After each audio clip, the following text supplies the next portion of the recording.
ತೀವ್ರ ನಿಗಾ ಘಟಕಕ್ಕೆ ಅವರನ್ನ ಶಿಫ್ಟ್ ಮಾಡಲಾಯಿತು.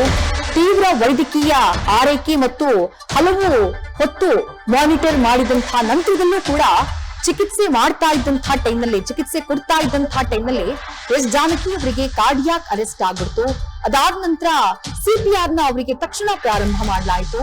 ಅವರಿಗೆ ಆ ಸಿಪಿಆರ್ ನ ಮಾಡುವಂತಹ ಪ್ರಯತ್ನದ ನಡುವೆಯೂ ಕೂಡ ಹಲವು ಬಾರಿ ಅವರಿಗೆ ಕಾರ್ಡಿಯಾಕ್ ಅರೆಸ್ಟ್ ಆಗ್ಬಿಡ್ತು. ಹಾಗಾಗಿ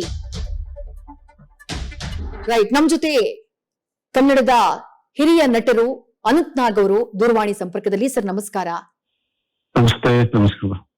ಎಸ್ ಜಾನಕಿ ಅವರು ಇನ್ನಿಲ್ಲ ಅನ್ನೋದು ಈಗ ಬರ್ತಾ ಇರುವಂತಹ ಸುದ್ದಿ ಸರ್. ಯಾವ ರೀತಿ ಸ್ಮರಿಸ್ತೀರಿ ಅವರನ್ನ ಈ ಸಂದರ್ಭದಲ್ಲಿ ಅಂತ ಹೇಳಿ ಸರ್? ಸುದ್ದಿ ಕೇಳಿ ಬೇಸರವಾಯ್ತು. ಆದ್ರೆ ಏನ್ ಹೇಳೋದು, ಇನ್ಎವಿಟೇಬಲ್ ಅಂತಾರಲ್ಲ, ಅದು ಅದು ಹೇಗೆ ವಂಶ ಅಂದ್ರೆ ಅವರ ಹಾಡುಗಳನ್ನು ಕೇಳುವ, ನಾನು ನಟಿಸಿದ ಚಿತ್ರಗಳಿಗೆ ಅವರ ಹಾಡು ಇರುವಂತ ಒಂದು ಪ್ರಿವಿಲೇಜ್ ನನ್ನದಾಗಿತ್ತು ಕಳೆದ 50 ವರ್ಷಗಳಲ್ಲಿ. ಅದು ಬಯಲುದಾರಿಯಿಂದ ಹಿಡಿದು ಎಲ್ಲಿವರೆಗೆ ಅನ್ನೋದು ಕೂಡ ಈಗ ಸರಿಯಾಗಿ ನೆನಪಿಲ್ಲ. ಬಟ್ ಬಯಲುದಾರಿಯಲ್ಲೆಲ್ಲ ಕಲ್ಪನಾ ಅವರಿಗೆ ಅವರ ಹಾಡು, ಅದು ಚಿತ್ರಕ್ಕೆ ಅಂದ್ರೆ ಬಿಡುಗಡೆ ಆಗೋಕ್ ಮುಂಚೆನೆ ಖ್ಯಾತಿ ತೊಡಿಸ್ತಿತ್ತು. ಆ ರೀತಿ ಅವರ ಹಾಡುಗಾರಿಕೆ. ಅದರಂತೂ ಅನೇಕ ಎಲ್ಲಾ ಚಿತ್ರಗಳಿಗೂ ಕೂಡ ಇಬ್ಬನಿ ಕರಗಿತು, ಮುದುದಿದ ತಾವರಿ ಅರಳಿತು, ಯಾವ ಚಿತ್ರಕ್ಕೆ ಅವರು ಹಾಡಿಲ್ಲ.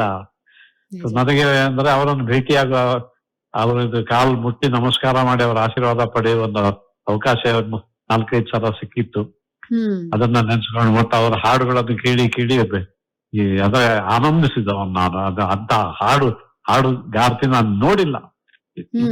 ಅವ್ರ ಮ್ಯಾಚಸ್ ನನ್ನ ಕೇಳಿದ ಅವ್ರ ನಂಬರ್ 1 ಸಿಂಗರ್ ಯಾವತ್ತಿಗೂ ಕೂಡ.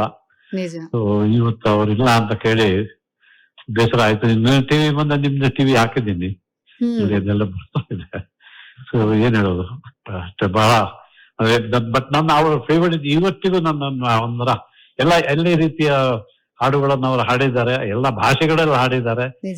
ಇನ್ನು ಹಾಡೋದಕ್ಕೇನು ಬಾಕಿ ಇದೆ ಅಂತ ಯಾವ್ದನ್ನು ಬಿಟ್ಟಿಲ್ಲ. ಅಂಥದ್ರಲ್ಲೂ ಕೂಡ ನನ್ನ ಬಹಳ ಫೇವರಿಟ್ ಹಾಡು ಅಂತಂದ್ರೆ ಈ ಸಂದರ್ಭದಲ್ಲಿ ಹೇಳೋಕೆ ಇಷ್ಟಪಡೋದು, ಅದು ನನಗಿದೆ ಅಂದ್ರೆ ನಮ್ಮ ಚಿತ್ರಕ್ಕೆ ದಕ್ಕಲಿಲ್ಲ.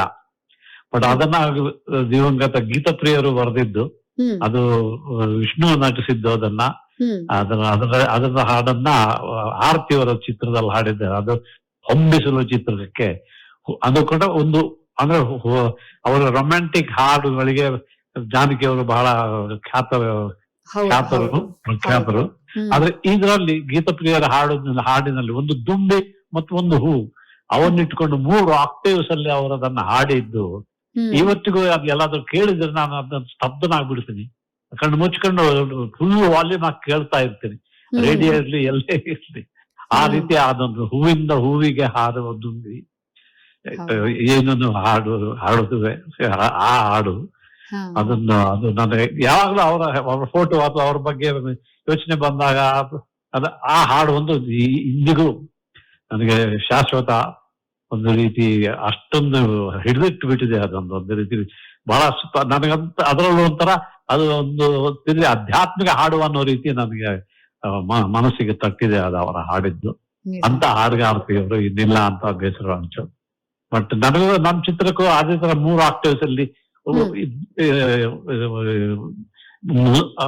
ಅರಳಿದೆ ಮುದುಡಿದ ತಾವರೆ ಅರಳಿದೆ ಆ ಹಾಡುಗಳು 3 ಆಕ್ಟೇವ್ಸ್ ಅಲ್ಲಿ ಕೂಡ ಅದೇ ರೀತಿ ಎಲ್ಲ. ಈಗ ಯಾವ್ದು ಅವರ ಹಾಡುಗಳು ಹಿಟ್ ಇಲ್ಲ ಅಂತ ಎಂತ ಹಾಡುಗಾರ್ತಿ ನಿಜಕ್ಕೂ ಇದು ಜಗತ್ತಿನಲ್ಲೇ ಇಂತ ಹಾಡುಗಾರ್ತಿ ಇಲ್ಲ ಅಂತ.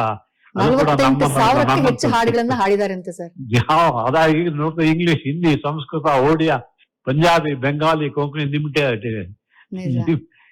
ಇದ್ರಲ್ಲೇ ನೋಡ್ತಾ ಇದೀನಿ ಎಲ್ಲ. ಏನ್ ಹೇಳೋದು, ಟೆರಿಫಿಕ್. ಫ್ರೆಂಚ್, ಜರ್ಮನ್ ಎಲ್ಲ ಎಂತ ಡಿಮಾಂಡ್ ಅವರ ಆ ವಾಯ್ಸ್ ಅಲ್ವ, ಅದಕ್ಕೆ ಬೆಲೆ ಕಟ್ಟಕ್ ಆಗದೆ ಇರುವಂತ ಗಂಟ್ಲು ಅವರು ಕಡೆಗೆ ಬೇಡ. Point she just decided not to sing anymore ಆ ರೀತಿ. And then she sat back and then ಆ ರೀತಿ ಅದು ಇವತ್ತಿಲ್ಲ ಇಲ್ಲ. ಬಟ್ ಅವ್ರ ವಾಯ್ಸ್ ನನಗಂತೂ ಖಂಡಿತವಾಗಿಯೂ ವಾಯ್ಸ್ ಇನ್ನೂ ಇವತ್ತು ಆಕ್ಚುಲಿ ಈಗೆಲ್ಲ ಅಂದ್ರೆ ನಿಮಗೆ ಈ ಏನು ಕೆಲವು ಇದೇದಲ್ಲ ಏನದ ಅಲೆಕ್ಸಾ ಇವಾಗೆಲ್ಲ ಜಾನಕಿ ಜಾನಕಿ ಅಂತ ಹೇಳಿದ್ರೆ ಸಾಕು ಎಲ್ಲ ರೀತಿ ಹೌದು ಹೌದು ಹೌದು. ಅದು ಅಂದ್ರೆ ಇದಿಷ್ಟು ವರ್ಷ ಇದು ನಂಗೆ ದಕ್ಕಿರ್ಲಿಲ್ಲ. ಇತ್ತೀಚೆಗೆ ಕೆಲ ವರ್ಷಗಳಿಂದ ಅದು ಸಾಧ್ಯವಾಗಿದ್ದರಿಂದ ನಾನು ಅದೇ ರೀತಿ ಬೇರೆ ಆರ್ಟಿಸ್ಟ್ಗಳು ಬಟ್ ಇವರಿಗೆ match no match for our S Janaki ಅವರಿಗೆ. ಸೊ ನನ್ನ ನಮನಗಳನ್ನ ಈ ಸಂದರ್ಭದಲ್ಲಿ ನಿಮ್ಮ ಮೂಲಕ ಸಲ್ಲಿಸೋಕೆ ಇಷ್ಟಪಡ್ತೀನಿ. ಸರ್ ಯಾವತ್ತಾದ್ರೂ ರೀಸೆಂಟ್ ಟೈಮ್ ಅಲ್ಲಿ ಮೀಟ್ ಆಗಿದ್ದಿದ್ಯಾ ಸರ್ ಸಿನಿಮಾ ಸಂದರ್ಭಗಳಲ್ಲಿ? ರೀಸೆಂಟ್ ಟೈಮ್ ಅಲ್ಲಿ ಇಲ್ಲ ರೀಸೆಂಟ್ ಟೈಮ್ ಅಲ್ಲಿ ಹಿಂದೆ ಸುಮಾರು 20-25 ವರ್ಷದ ಹಿಂದೆ ಭೇಟಿಯಾಗಿದ್ದೆ. Right sir right sir. Thank you Anant Nag sir news first ಜೊತೆ ಮಾತನಾಡಿದ್ದಕ್ಕೆ. ನ್ಯೂಸ್ ಫಸ್ಟ್ ನಿರ್ಭೀತಿಯಿಂದ ನಿಮ್ಮ ಪರವಾಗಿ.